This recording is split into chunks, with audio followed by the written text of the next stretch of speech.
জিয়া পরিবারের তিন উত্তরসূরির মধ্যে একজন জিয়াউর রহমানের প্রয়াত পুত্র আরাফাত রহমান কোকোর বড় মেয়ে জাফিয়া রহমান। রাজনৈতিক অঙ্গনে দীর্ঘদিন ধরেই গুঞ্জন উঠেছে দেশে ফিরে রাজনীতিতে যোগ দিতে যাচ্ছেন জাফিয়া।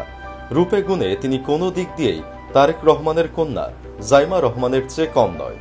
আমাদের এই ভিডিওতে আলোচনা করব কোকোর মেয়ে জাফিয়াকে দিয়ে কতদূর পড়াশোনা করেছেন জাফিয়া, রাজনীতি করার জন্য কতখানি প্রস্তুত তিনি। চলুন বিস্তারিত জেনে নেওয়া যাক। 1996 সালের পরে জন্ম জাফিয়া রহমানের। সেই হিসাব অনুযায়ী বাংলাদেশের রাজনীতিতে যোগ দেওয়ার মতো বয়স হয়ে গেছে জাফিয়ার। তাছাড়া পড়াশোনাতেও খুব ভালো জাফিয়া। 2007-08 সালের রাজনৈতিক পট পরিবর্তনের পর আরাফাত রহমান কোকো মিথ্যা মামলায় গ্রেফতার হন এবং পরবর্তীতে চিকিৎসার জন্য বিদেশে যান। এই সময়ে জাফিয়া তার মা ও বোনের সাথে পিতার সঙ্গে মালয়েশিয়ায় পাড়ি জমান। জীবনের একটি গুরুত্বপূর্ণ অংশ তিনি মালয়েশিয়াতেই কাটিয়েছেন। জাফিয়া রহমান কুয়ালালামপুরের গার্ডেন ইন্টারন্যাশনাল স্কুল থেকে ও লেভেল সম্পন্ন করেন, যেখানে তিনি 11টি বিষয়ে এ গ্রেড অর্জন করেন। পিতার মৃত্যুর কিছু সময় পর জাফিয়া তার মা ও বোনের সাথে লন্ডনে চলে যান।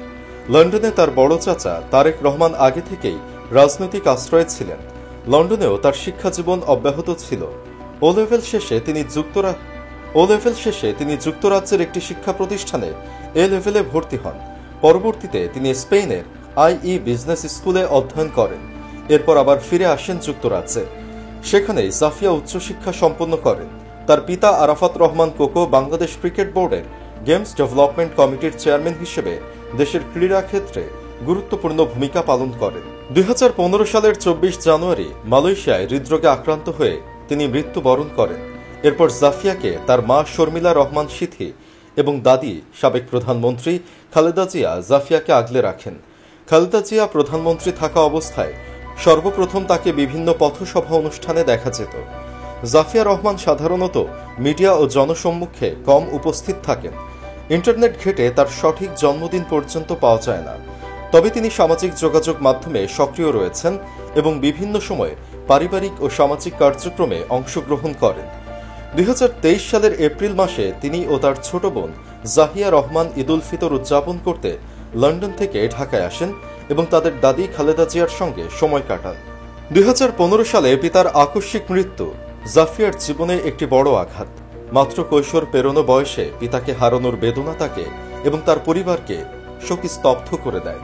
পিতার মরদেহ মালয়েশিয়া থেকে বাংলাদেশে নিয়ে আসা হয় এবং ঢাকায় তার জানাজা ও দাফন সম্পন্ন হয়।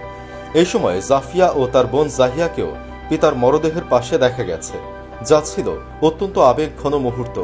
পিতার মৃত্যুর পর জাফিয়া তার মা ও বোনের সাথে বাংলাদেশে ফিরে আসেন এবং গুলশানে তাদের বাসভবন ফিরোজাতে দাদি খালেদা জিয়ার সাথে থাকতে শুরু করেন। তিন নাতনির মধ্যে খালেদা জিয়া জাফিয়াকে সবচেয়ে বেশি পছন্দ করেন। অনেকেই মনে করছেন দাদির কাছেই জাফিয়া রাজনৈতিক দীক্ষা নিয়েছেন।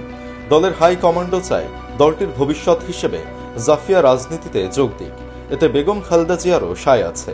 জাফিয়া রহমান এমন এক সময় বেড়ে উঠেছেন যখন তার পরিবার বাংলাদেশের রাজনীতির কেন্দ্রবিন্দুতে ছিল এবং নানা ঝড় ঝাপটার মধ্য দিয়ে গেছে। দাদার বীরত্ব গাথা ও রাজনৈতিক দূরদর্শিতা, দাদির দীর্ঘ সংগ্রাম ও নেতৃত্ব, পিতার জীবনের উত্থান পতন ও অকাল মৃত্যু, এই সবকিছুই তার জীবনের অংশ। মালয়েশিয়া ও লন্ডনের প্রবাস জীবন তাকে ভিন্ন এক পার্সপেক্টিভ দিয়েছে। সম্প্রতি জাফিয়া তার নানির মৃত্যুতে দেশে এসেছিলেন। এরপর আবার লন্ডনে ফিরে গেলেও ধারণা করা হচ্ছে খুব শীঘ্রই দেশে ফিরে মা এবং চাচা চাচির সাথে রাজনীতি শুরু করবেন। একজন ব্যক্তি হিসেবে জাফিয়া রহমানের নিজস্ব পরিচয় হয়তো তার পারিবারিক পরিচয়ের আড়ালেই ঢাকা পড়ে আছে। সুপ্রিয় দর্শক, জাফিয়াকে বাংলাদেশের রাজনীতিতে দেখতে চান কিনা কমেন্ট বক্সে জানিয়ে দিন আপনার যে কোনো মতামত। ভিডিও ভালো লাগলে লাইক দিন এবং শেয়ার করুন, আর অবশ্যই চ্যানেলটি সাবস্ক্রাইব করুন।